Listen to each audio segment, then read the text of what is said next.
sobre el aspecto parlamentario, donde hay varias reformas que estarían quedando pendientes y que reformas que querían hacer al caballazo en una ampliación para una cuarta legislatura que finalmente no procedió. ¿Qué sabor te deja estos dos congresos y el saliente? Bueno, en primer lugar hemos tenido estos dos últimos congresos de la República que no han sido de mucho agrado de la población.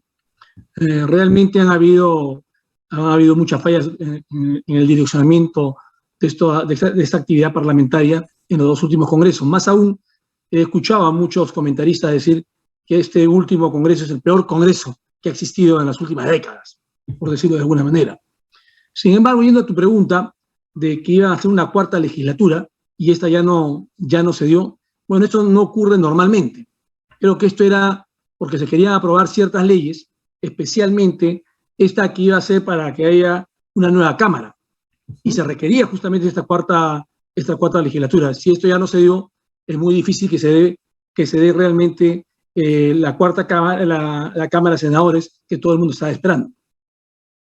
Sin embargo, termina siendo una necesidad que tiene que ser atendida por el siguiente Congreso de la República, o el siguiente Congreso de la República tendría que priorizar una reforma constitucional, de la Constitución en general.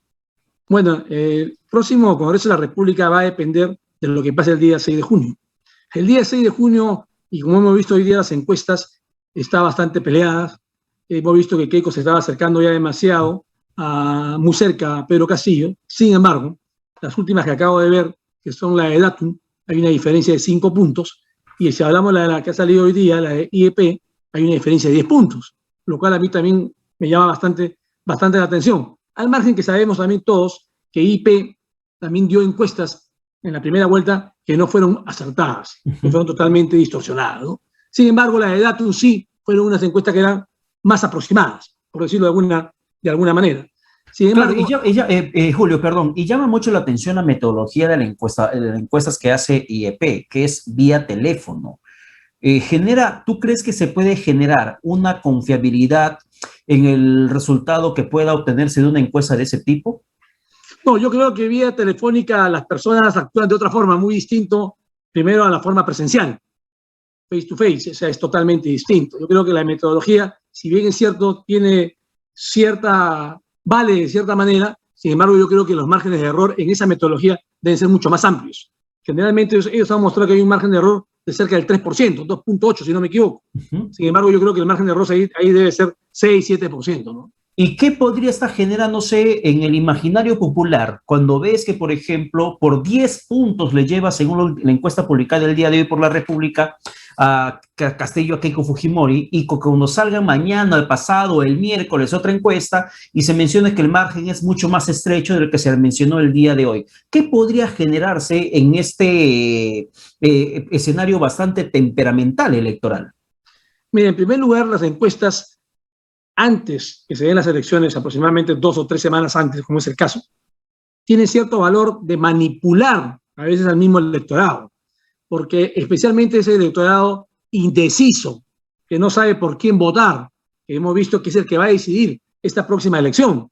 Entonces uno dice, oye, ¿quién está ganando? A veces el peruano quiere votar a ganador, o quiere votar donde la mayor tendencia va el voto. Dice, no me voy a equivocar. Si la tendencia dice que va para A, entonces yo también voy para A, que es un voto más seguro. Esa es la forma como se manipula una encuesta a favor de uno u otro candidato. Sin embargo, creo que ya los peruanos hemos aprendido que existe esa manipulación, la hemos visto. Es más, la hemos visto en esta primera vuelta, que prácticamente no se ha cumplido casi ninguna de las encuestas, porque Pedro Castillo prácticamente no aparecía en ninguna. Y mira, Pedro Castillo ganó con 19%, con una diferencia de 7 puntos versus Keiko Fujimori, que fue que quedó segundo, y también Keiko Fujimori no aparecía como para que llegara a la segunda vuelta. Entonces, eso nos demuestra que las encuestas, al menos hoy, no son tan exactas como estamos pensando que lo son, pero sin embargo sí manipulan y se ve la tendencia a donde los indecisos puedan ir o no. Ahora, ¿tú te pusiste a pensar que en el escenario que podría suceder en el país con un gobierno de Castillo y lo que podría pasar en el país con un gobierno de Keiko Fujimori? Mira, tú sabes que yo soy un empresario emprendedor. Mi familia es una familia de emprendedores, hemos empezado de abajo. Mi padre nació en La Puna, y quiero explicarlo esto bien para que me escuche los televidentes de Vez Cable, y especialmente que Lima Este tiene muchos emprendedores, muchos provincianos que vinieron de su tierra a hacer en Lima, a convertirse en profesionales, a convertirse en emprendedores, y muchos han tenido bastante éxito, lo cual demuestra que el pobre sí puede salir adelante cuando toma la decisión, estudia, trabaja, sol a sol, y se prepara, sale adelante. ¿Qué quiere decir el sistema neoliberal, el sistema que tenemos hoy día? En nuestro sistema se respeta la libertad de emprendimiento. Sin embargo, en el comunismo, y eso lo quiero dejar claro, no se respeta la libertad del emprendimiento. ¿Qué dijo Marx? Marx nunca habló del capitalismo, no te olvides. Marx habló del capital, que es muy distinto. Yo creo que hoy día lo que Marx decía era que los terratenientes, o sea, los oligarcas, la gente que tenía dinero la tuvo por herencia, la tuvo porque nació con ese dinero y nunca lo quiso repartir. Eso no sucedió en la historia. En la historia sucedió todo lo contrario. Y nacimos emprendedores, nos esforzamos de abajo y repartimos la riqueza. Yo creo que Marx estaría hoy día revolviendo en su tumba con lo que están hablando hoy día de marxismo-leninismo, que no es lo que Marx estaba hablando, porque Marx hablaba del capital, que es muy distinto al capitalismo. Esa libertad de emprendimiento no se va a dar en el comunismo. Más aún, y ahí quiero ser muy neutral, cuando yo le escucho hablar a Pedro Castillo, que me parece un profesor que quiere llegar a la presidencia, porque ambos grupos, tanto el comunismo como el socialismo, como los capitalistas, el neoliberal, todos queremos el bien común, queremos que la población vaya adelante, lo mejor para los ciudadanos. Sin embargo, cuando lo escuchamos hablar, hay una confrontación en sus palabras, porque habla del pobre y del rico. Nosotros no podemos ir a gobernar con una confrontación. Nada se gobierna con confrontación. Al contrario, tenemos que ir a buscar la unión, porque la unión hace la fuerza para salir adelante, y en este caso, salir de su desarrollo al desarrollo que queremos todos los peruanos. Y eso no lo veo en los discursos ni de Pedro Castillo, ni tampoco de sus allegados, mucho menos de sus allegados, el caso de Vladimir Cerrón, el caso del señor Bermejo, el caso de su misma vicepresidenta, que a pesar que hoy día se quieren blanquear, a pesar que hoy día quieren modificar, pues no lo veo en una forma clara. Pero a ver, podemos considerar varios puntos, Julio. Sin embargo, algo que también vamos a considerar, creo, es la percepción de la gente.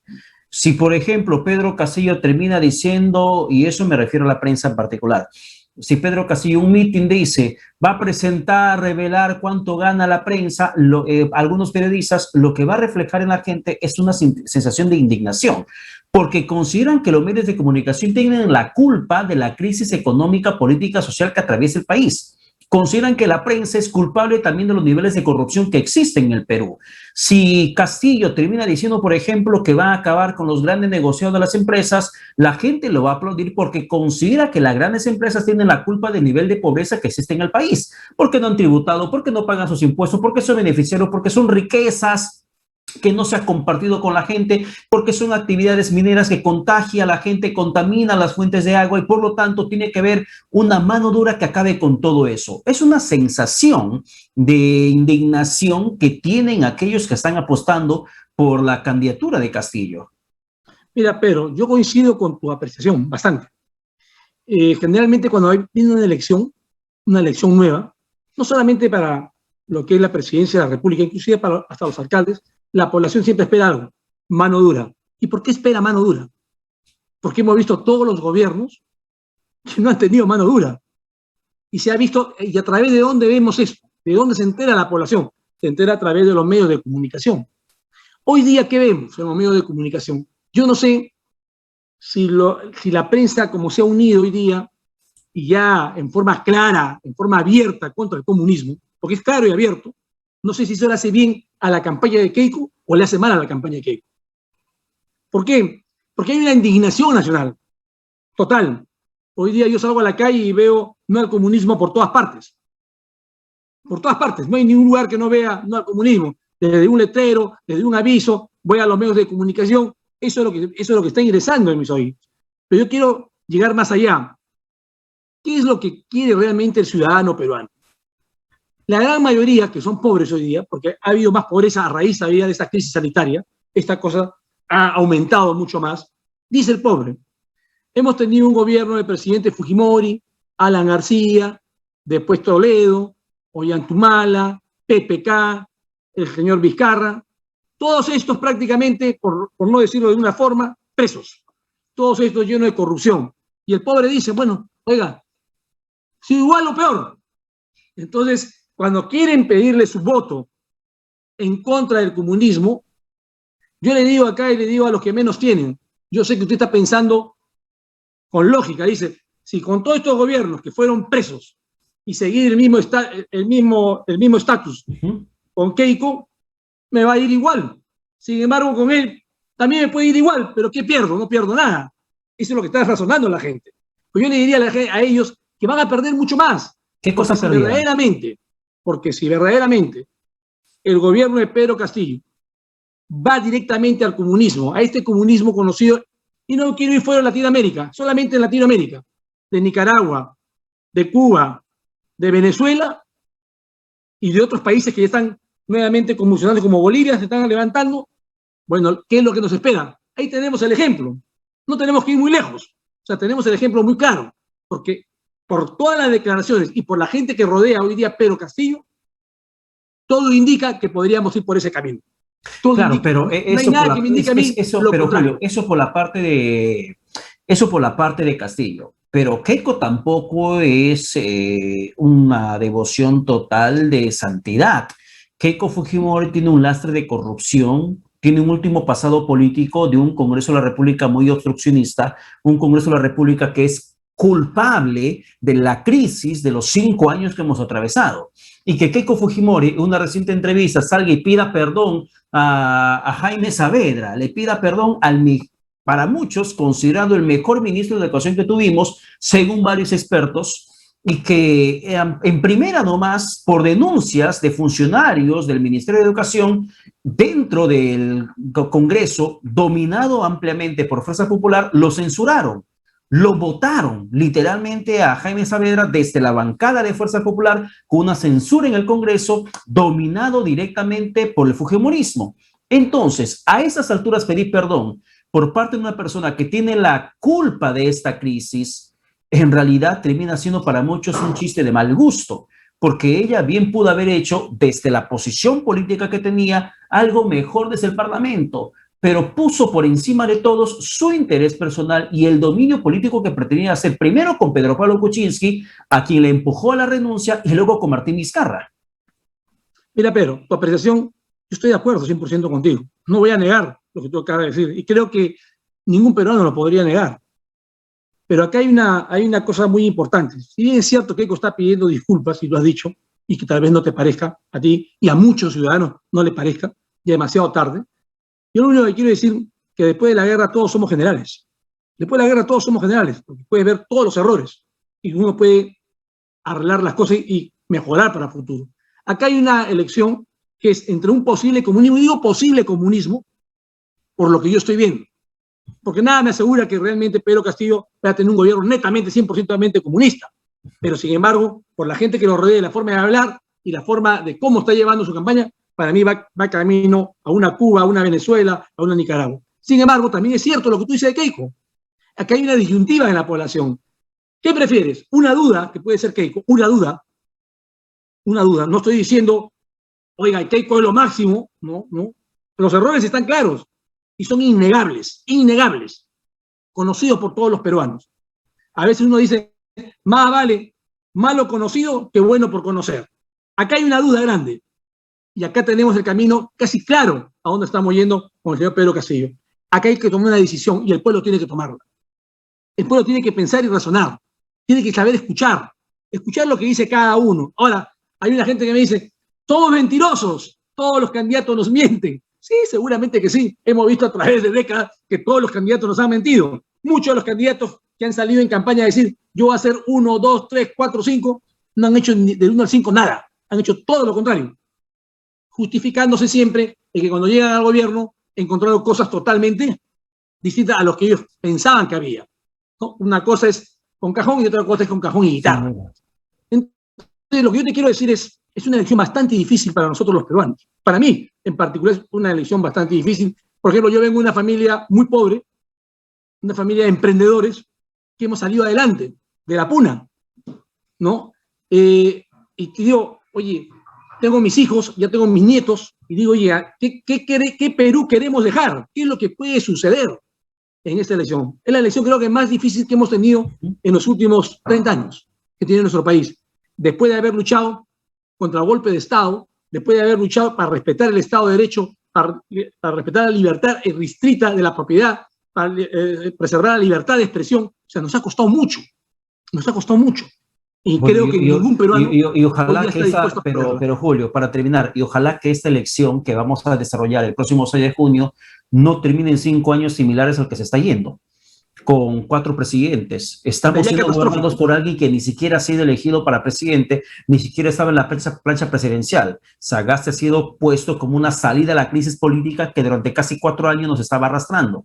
Y ahora al menos cierta calma, tensa calma se respira dentro del país, aunque tenemos un Congreso que amenaza con censurarlo, amenaza con bajarlo y que no hay cuándo ceda en su posición política. Pero ojalá que los 5 años que se vienen, o con Castillo o con Keiko, no sea un espejo de lo que hemos pasado en este último quinquenio. Mira, pero acá yo realmente te digo una cosa que es muy importante. ¿Por qué hay una segunda vuelta? Porque se requiere más del 50% de los votos y la mayoría para que ese presidente sea un presidente legítimo, elegido por el pueblo, tenga la fuerza, para que no lo saquen de donde está, porque lo ha elegido la mayoría de los peruanos. Cuando yo escucho decir, vamos a votar por el mal menor, vamos a votar porque no nos queda otra cosa por Keiko, yo le diría a esa gente, si quieres votar por Keiko, no digas que vas a votar por el mal menor, porque no le está dando legitimidad a ese presidente, y eso es peligroso, porque esta elección va a quedar ajustada ya sea para Keiko o ya sea para el señor Castillo, va a quedar ahí, la diferencia no va a ser más de 5 puntos, pueden ser 2 o 3 puntos. Entonces, nosotros tenemos que darle legitimidad y la fuerza al próximo presidente, sea Keiko o Castillo, todos los peruanos. No podemos decir, yo voté porque no me quedaba otra cosa, sino yo tengo que decir, voto porque creo que es lo mejor o la mejor opción que tengo en estos momentos. Entonces, es la forma de dar legitimidad al próximo presidente de la República, si en ese caso es Keiko, y de la misma forma, si en ese caso es Pedro Castillo. Eso es muy importante en una elección. Por eso nacen las segundas vueltas. Por eso no se gana en primera vuelta. Porque un presidente, como el caso de Castillo, que ganó en primera vuelta con 19%, sería un presidente legítimo, porque más del 81% de la población no ha votado por él. Entonces, eso es lo que se requiere. Entonces, cuando uno dice, voto porque no me queda, voto por otro, ese no es un voto legítimo. Y eso sí, tú acabas de decir algo muy importante, hablar de los 5 años, eso puede causar muchos, pero muchos problemas en los próximos 5 años. Y ojalá que esto no sea así. Pero Julio Gago, muchas gracias por la comunicación. Sin duda alguna también estaremos en otra conversación analizando la coyuntura política del país. Gracias, Pedro, y gracias a todos los televidentes. Bien, muchísimas gracias. Vamos rápidamente a la pausa.